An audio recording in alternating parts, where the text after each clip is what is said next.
Splintered QRS is a term used in the description of ECG in A. Epstein's anomaly, B. Acute myocardial infarction, C. Ventricular septal defect, D. Pericardial effusion. Correct answer A. Epstein's anomaly.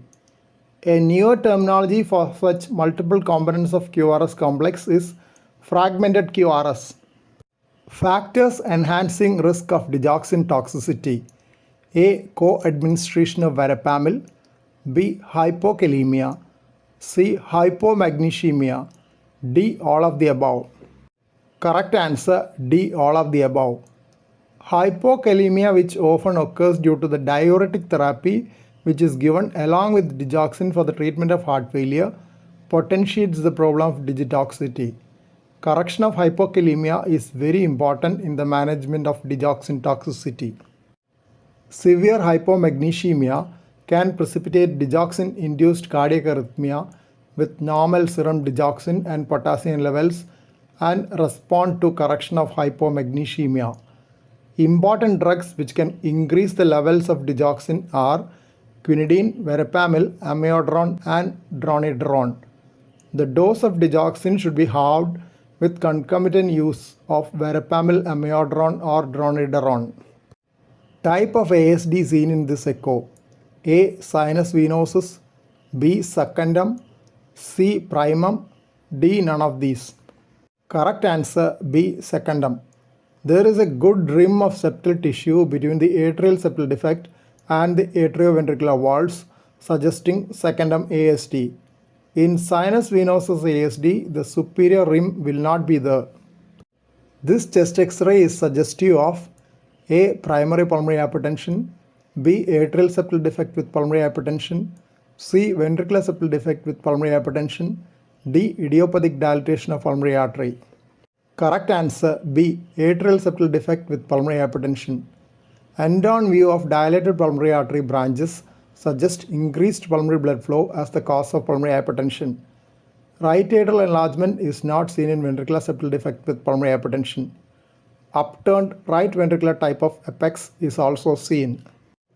Giant T-wave inversion may be seen in all except A. After a cardiac arrest, B. Subarachnoid hemorrhage, C. Hyperkalemia, D. Tachycardia. Correct answer C. Hyperkalemia.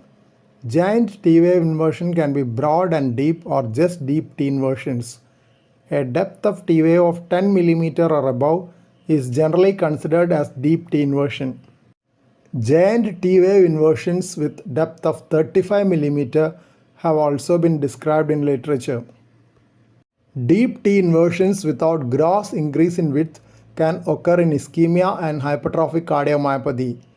In a study involving 864 patients with hypertrophic cardiomyopathy, 15% had giant T-wave inversion.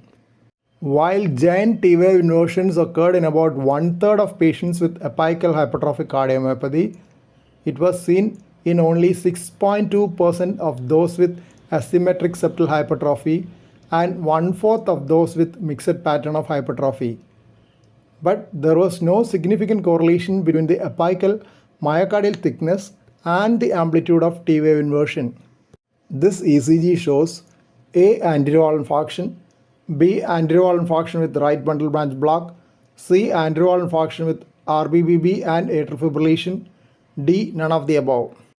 Correct answer C. Anterior wall infarction with RBBB and atrial fibrillation. The ECG has an irregular baseline with no regular P waves indicating atrial fibrillation. RSR prime pattern with T-wave inversion is visible in the anterior chest leads. It may be noted that R waves are tiny while the R prime waves are prominent and slurred. The tiny R waves, poor progression of R waves in anterior leads, indicate anterior wall myocardial infarction as they are equivalent to Q waves. Slurred R prime waves indicate the presence of a right ventricular conduction delay in the form of right bundle branch block. Symmetric arrowhead inverted T waves also indicate myocardial ischemia. Wide QRS tachycardia at 300 per minute can occur with A.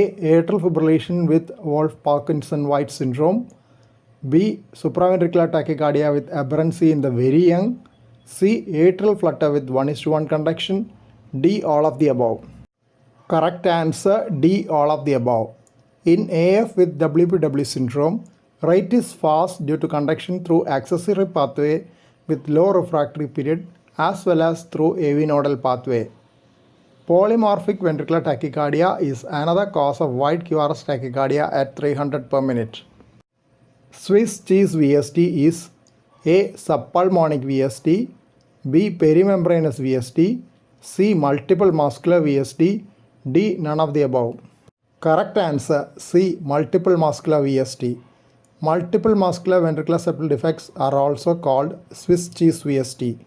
Swiss cheese VSTs are associated with left axis deviation on ECG. They are difficult to close surgically. It is difficult to locate the openings of the VST from the right ventricular side. Some may have multiple right ventricular openings for a single left ventricular orifice. Please don't forget to subscribe to this channel for future updates and click on the bell icon for all updates. Thank you.